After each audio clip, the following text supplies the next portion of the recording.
Hello friends and students, welcome to this video series, and my intent for these is twofold. One, I'll post them on my personal channel just because it's personal work, and two, for my students that I teach architecture. I had these available in class, but I have no way to share them digitally, and so I think a video talking about the process and what I have here for these 3, 4, 5 floor plans that I've designed hopefully will be helpful. I know we talk about this in class, but you can see my thoughts and process and more of a way where you can pause it and rewind it and look at things like that. So in my class, we teach architecture, and the end goal is to get to draft site, and I have videos that I'll be recording today for my students as they finish their project. So these will be used for next semester. But as we're looking at right now, this is just a sketch on straight white paper. There's no scale, anything is just relative scale. So front door, foyer, staircase, upper loft, dining room. This could be a den, this could be a media room, etc., half bath, some coat closets. 4-car garage, so it's set back deep in the house. You know, my wife and I comment, you can see the setbacks on the houses aren't that drastic, so this is basically taking up the entire space. And then you walk in, and this is the mud room, this is a bench, window. I like the setbacks, so I have a lot of them basically anytime I can to break up the front elevation, and we'll show you that in a minute. And so I'm just sketching. I'm just kind of saying, well, you know, this dining room should be bigger than that mud room, and that dining room should be bigger than the foyer. So it's relative sketch. And I put in furniture to help you help myself map it out. So this is pretty common to my home and what most homes have for this open floor plan, where you have a kitchen, informal dining, and then like a living space, pretty much open. A lot of times there'll be like some kind of header, whether it's an arc, or you'll have beams or some kind of ceiling design like a tray or coffer or something like that. This would be a hearth room, just a little setback, and a deck, and like a lanai. And so that one does not have access to it from the inside, so just some outside access. So that's my idea. That's a sketch. That's one of them. And then there's a second story, so I'll lift that up. And the foyer open to below, staircase up, and then the master suite is here, and then so that looks like there's a stair.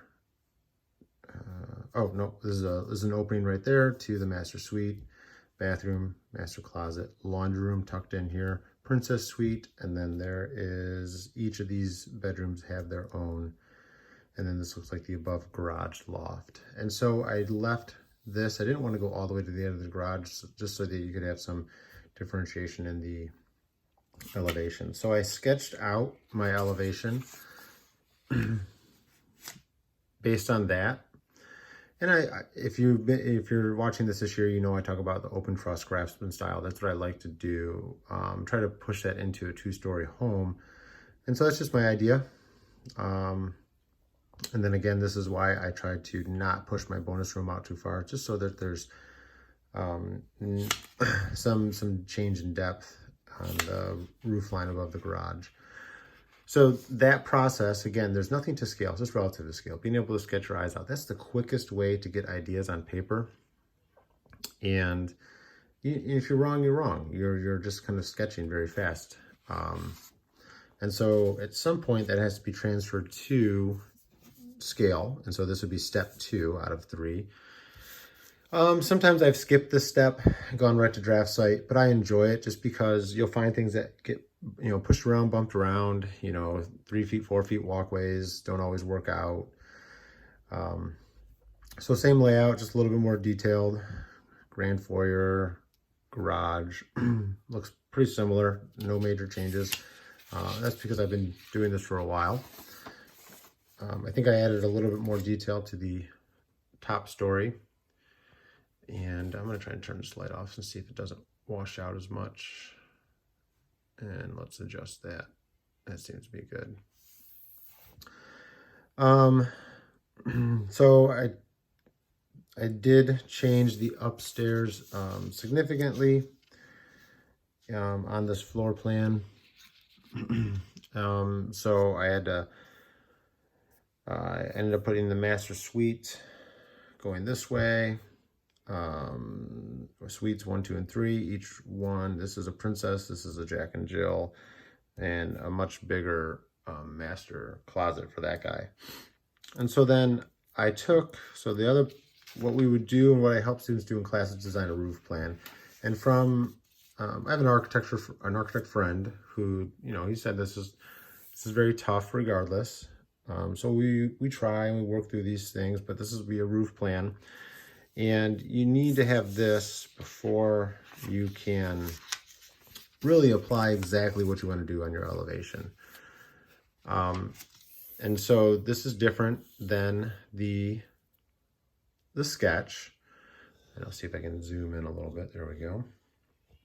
And so I had decided to add more details. You don't have to in this step, but I enjoy doing it pencil and paper. I like DraftSight. I like AutoCAD as well, but I had some details on this. So as you can see, the roof line changed a little bit from there. But what I like to do, my personal style, is put as many elevation breaks in as possible. And I like to have some kind of differentiation. So I have a strong horizontal hip line right there. And so I tried to throw in some of these open craftsman style gables where I could. And then a little shed roof with an eyelid.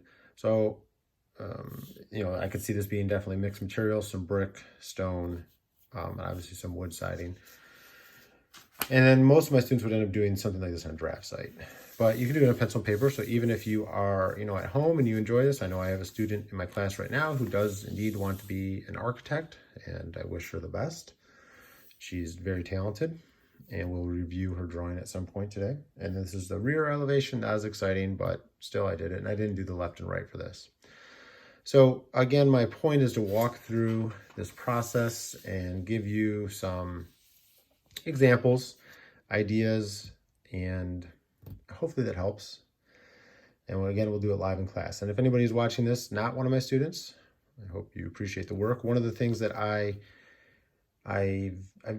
did this, I studied in high school under a licensed builder and have since gotten my builder's license to be a better teacher in the classroom, and I teach a construction trades course. But deep dive on architecture is what I've never done in a formal setting, so I enjoy it. And if there's any true architects that are looking at this and have pointers, great, feel free to reach out, and all in the benefit of helping my students. All right, thank you.